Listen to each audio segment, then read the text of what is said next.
Hello dear students, मेरे इस YouTube channel study with Mansi में आप सभी का स्वागत है।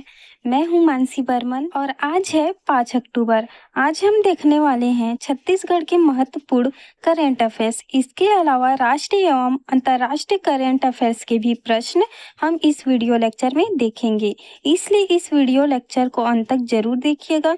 तो चलिए शुरू करते हैं आज की ये वीडियो।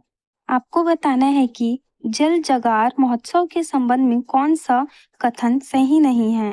ऑप्शन ए, इसका आयोजन 5 व 6 अक्टूबर को किया गया। ऑप्शन बी, इसका आयोजन धमतरी के रवि शंकर सागर जलाशय में किया गया। ऑप्शन सी, जल संरक्षण की दिशा में जागरूकता बढ़ाने के लिए इस महोत्सव का आयोजन किया जा रहा है। ऑप्शन डी, इस महोत्सव का आयोजन नियमित रूप से प्रतिवर्ष गंगरेल में किया जाता है। उम्मीद है कि आपने अपना उत्तर चुन लिया होगा। देखते हैं इसका आंसर। ऑप्शन डी में दिया गया कथन सही नहीं है और प्रश्न में भी यही पूछा गया था कि कौन सा कथन सही नहीं है, इसलिए इस प्रश्न का सही उत्तर ऑप्शन डी होगा। अन्य तीनों कथन बिल्कुल सही हैं। आइए इसे डिटेल से जान लेते हैं। 2 दिवसीय जल जगार महोत्सव 5 व 6 अक्टूबर को आयोजित किया जा रहा है। इसका आयोजन धमतरी के गंगरेल बांध के निकट किया जा रहा है। गंगरेल बांध को रविशंकर जलाशय भी कहा जाता है। लोगों में जल संरक्षण के प्रति जागरूकता बढ़ाने के लिए यह आयोजन किया जा रहा है। देखते हैं अगला प्रश्न। वर्ष 2024 के स्वच्छता पखवाड़ा का थीम सॉन्ग क्या है? जैसा कि आप इमेज में देख सकते हैं कि छत्तीसगढ़ के उप मुख्यमंत्री अरुण साव जी द्वारा स्वच्छता पखवाड़े की थीम सॉन्ग को सितंबर माह में लॉन्च किया गया। आपको बताना है कि इन 4 ऑप्शन में से स्वच्छता पखवाड़ा का थीम सॉन्ग कौन सा होगा। तो चलिए देखते हैं इसका आंसर। इसका राइट आंसर है ऑप्शन ए, स्वच्छता परमो धर्मः। स्वच्छता परमो धर्म को इसका थीम सॉन्ग बनाया गया है। आइए देखते हैं अगला प्रश्न। आपको बताना है कि सर्वश्रेष्ठ पर्यटन ग्राम प्रतियोगिता 2024 के संबंध में कौन सा कथन सही नहीं है। तो चलिए देखते हैं इसका उत्तर। ऑप्शन ए में दिया गया कथन सही नहीं है और प्रश्न में भी यही पूछा गया था कि कौन सा कथन सही नहीं है, इसलिए इस प्रश्न का सही उत्तर ऑप्शन ए होगा। अन्य तीनों कथन बिल्कुल सही हैं। आइए देखते हैं इसकी डिटेल। इस प्रतियोगिता और पुरस्कार समारोह का आयोजन पर्यटन मंत्रालय द्वारा किया गया था। बस्तर के ढूढ़मारस गांव को एडवेंचर टूरिज्म में अच्छे प्रदर्शन हेतु पुरस्कृत किया गया और चित्रकूट को समुदाय आधारित पर्यटन में अच्छे प्रदर्शन हेतु पुरस्कृत किया गया।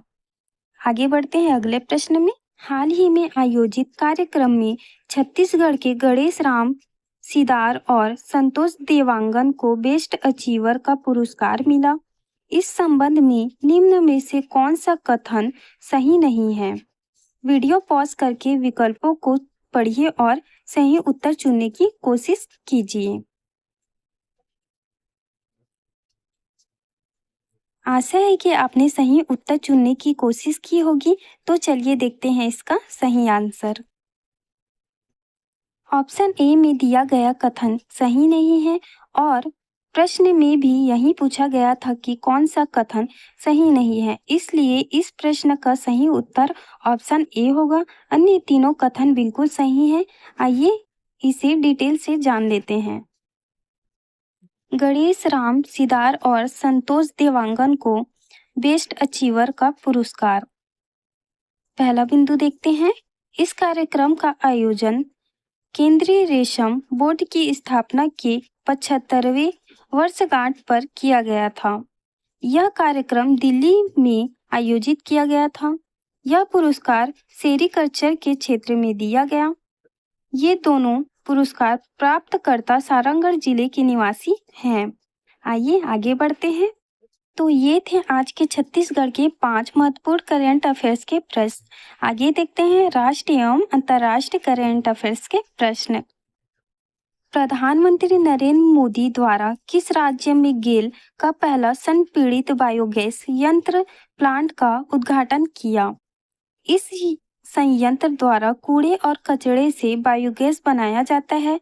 देखते हैं इसे कहाँ स्थापित किया गया है। इसका राइट आंसर है ऑप्शन बी, रांची, झारखंड। इसे रांची में स्थापित किया गया है जो झारखंड में है। इसकी डिटेल भी जान लेते हैं। संपीड़ित बायोगैस संयंत्र के द्वारा जैविक कचरे से स्वच्छ और नवीकरणीय ऊर्जा का उत्पादन किया जाता है। इस संयंत्र में बायोडिग्रेडेबल कचरे जैसे कि भोजन और कृषि अपशिष्ट, पशु मल और सीवेज के अपशिष्ट को एनारोबिक प्रक्रिया द्वारा बायोगैस बनाया जाता है। आगे बढ़ते हैं अगले प्रश्न में। देश का पहला हवाई ट्रेन किस शहर के एयरपोर्ट में शुरू किया जाएगा? Option A Delhi, option B Mumbai, option C Calcutta, option D Chennai. तो चलिए देखते हैं इसका आंसर। इसका राइट आंसर है ऑप्शन ए दिल्ली। डिटेल से जानते हैं।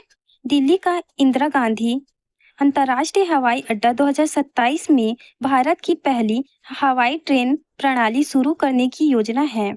इस प्रणाली का उद्देश्य हवाई अड्डे के टर्मिनलों, पार्किंग स्थलों और लगेज सेक्शन के बीच सुगम यातायात प्रदान करना है।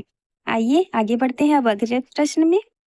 केंद्रीय मंत्रिमंडल ने 3 अक्टूबर 2024 को कितनी भाषाओं को शास्त्रीय भाषा का दर्जा देने की मंजूरी दी है? ऑप्शन ए 2 भाषाओं को, ऑप्शन बी 3 भाषाओं को, ऑप्शन सी 4 भाषाओं को, ऑप्शन डी 5 भाषाओं को। आगे देखते हैं इसका आंसर। इसका राइट आंसर है ऑप्शन डी 5 भाषाओं को। इसे डिटेल से जान लेते हैं।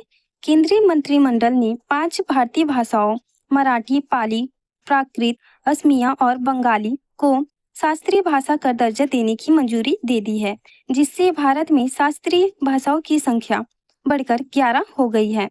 अन्य 6 शास्त्रीय भाषाओं में तमिल, तेलुगु, मलयालम, संस्कृत, कन्नड़ और उड़िया शामिल हैं। अगला प्रश्न देखते हैं। वर्ष 2024 का दादा साहब फाल्के पुरस्कार किन्हें दिया जाएगा? Option A Rajinikanth, option B Asha Parekh, option C Rekha, option D Mithun Chakraborty. तो देखते हैं इसका आंसर। इसका राइट आंसर है ऑप्शन डी मिथुन चक्रवर्ती। पहला दादा साहब फाल्के पुरस्कार अभिनेत्री देविका रानी को 1969 में प्राप्त हुआ था। देखते हैं अगला प्रश्न। वर्ष 2024 में सितंबर से नवंबर तक पृथ्वी की परिक्रमा करने वाले क्षुद्र ग्रह का नाम क्या है? इसका आंसर आपको कमेंट बॉक्स में बताना है। अगर आपको यह वीडियो अच्छा लगा हो तो प्लीज़ लाइक करें और अपने फ्रेंड्स के साथ भी शेयर करें। कृपया मेरे चैनल को सब्सक्राइब करें ताकि इस चैनल में आने वाली सभी महत्वपूर्ण वीडियो आपको मिल सके और मेरे चैनल को ऐसे ही सपोर्ट करते रहिए। Thank you for watching.